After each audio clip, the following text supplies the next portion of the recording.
Welcome back to Fujitsu World Tour London 2018, where we're continuing to bring you insight by vertical. So to recap, if you're a technologist working in manufacturing and you want to understand what's impacting your industry right now and the conversations you should be having at a board level, all you need to do is go and find a manufacturing Facebook Live video, and hopefully we deliver that insight for you. We're going to continue to talk research and analyst relations now. We're joined by Dr. Milos Milojevic from PAC, and we've also got Dr. David Snelling from Fujitsu. You've both been revealing some pretty interesting research today. Tell us about it and give us a flavor of what you've been talking about on stage earlier. Yeah. Sure. Thank you for having us here. So basically, we are industry analysts and we analyze the market of technology. So we actually evaluate what end user companies like manufacturers, retailers, transport operators are doing with technology. And basically we chose AI topic this time because we've seen it's obviously topic of the year and there are loads of promises around the technology, but we really wanted to dig a bit deeper to see what are the use cases for the companies and how they bear fruit with the technology. So we actually got out and wrote a survey of around 20 questions, and then we surveyed large enterprises in European markets like UK, Germany, DACH region, Nordics, Benelux as well, Spain. And we also then asked them what are their major developments of AI, what's driving the initiatives, what's really slowing them down, and how they approach investment. So are they more investing in technology or in strategic advice, and what's going to happen in the course over the next 2 years. So the findings of this we actually presented today with Fujitsu here at Fujitsu Forum, because Fujitsu was part of this collaboration of development of the questionnaire and the whole study, and results are quite exciting, basically showing that there are actually plenty of companies that already did some AI investments, but they are really scratching the surface for now and really testing the water. It's not really large scale in terms of having in-house strategy and so on. So basically we have only 11% of companies really having AI strategy in place. Only 11%? Only 11 really, so that's really a good indicator. It's really a young topic and people and companies don't really understand the benefits on a large scale, but there are like 30% additional companies which are working on development of strategy.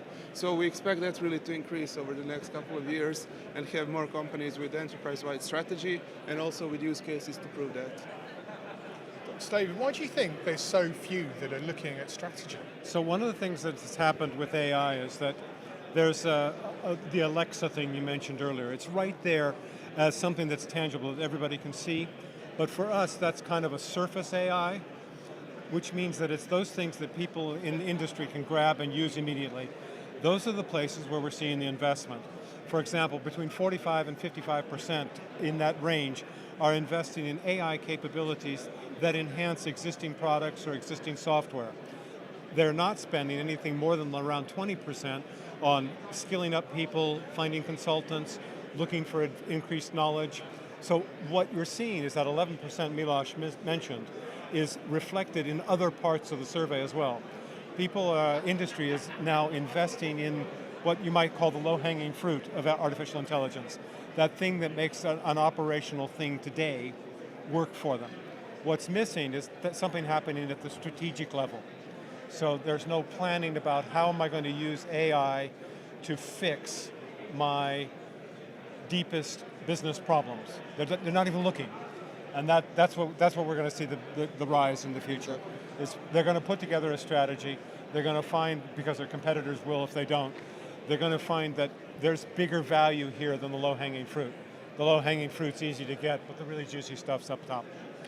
To get to a point where we're addressing business challenges with AI, we've got to get the boardroom and the technologists together to understand this, right? And that's not always easy to do. Well, it's more than that, because if you have a strategy, that's where the board gets involved.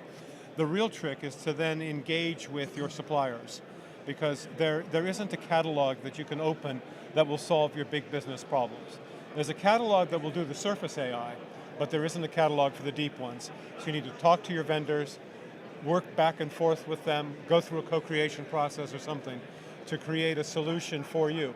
Even if it's built off of fairly off-the-shelf technical components, it still has to be tailored to your business. Are there particular industries that are using AI well and others that aren't, or are we yet to see the truly sort of tipping point moments, do you think? So there wasn't anything in the survey, was there?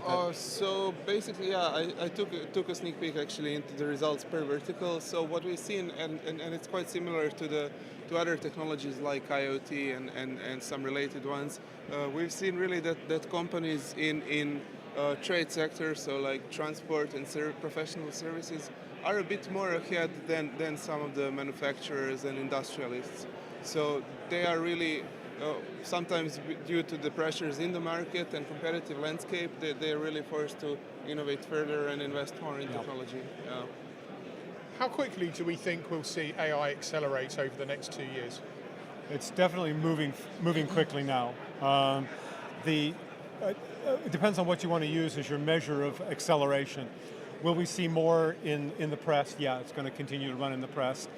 The AI has had this notion of an AI winter, that every 10 or 15 years it disappears into the bottom of dullness. And that's not going to happen this time. It's just going to be mainstream. Sure. I guess some viewers, they'll be interested by some of the statistics that you've mentioned. If people wanted to get their hands on the research, can they? Where do they go? Sure, absolutely. So the research is publicly available on Fujitsu's website. So if they search AI in business applications and Fujitsu, I think it will pop out. Should pop up, yeah. Brilliant. Well, gentlemen, thank you for taking the time to speak to us this afternoon. No problem. Really interesting statistics. I'm surprised by those numbers. Yep. I thought it'd be a lot more, but that presents opportunity, I guess. Yep, we thought strategy would be higher, but the engagement's high. They're all thinking about it, but only 11% are thinking about it deeply. No. Work to be done for the strategist. If you've got any questions for us, put them on our social channel. We will get them answered for you. Equally, if you want to set up conversations with either of our guests this afternoon, I'm sure we can facilitate that as well. There's plenty more to come from Fujitsu World Tour London. More to follow.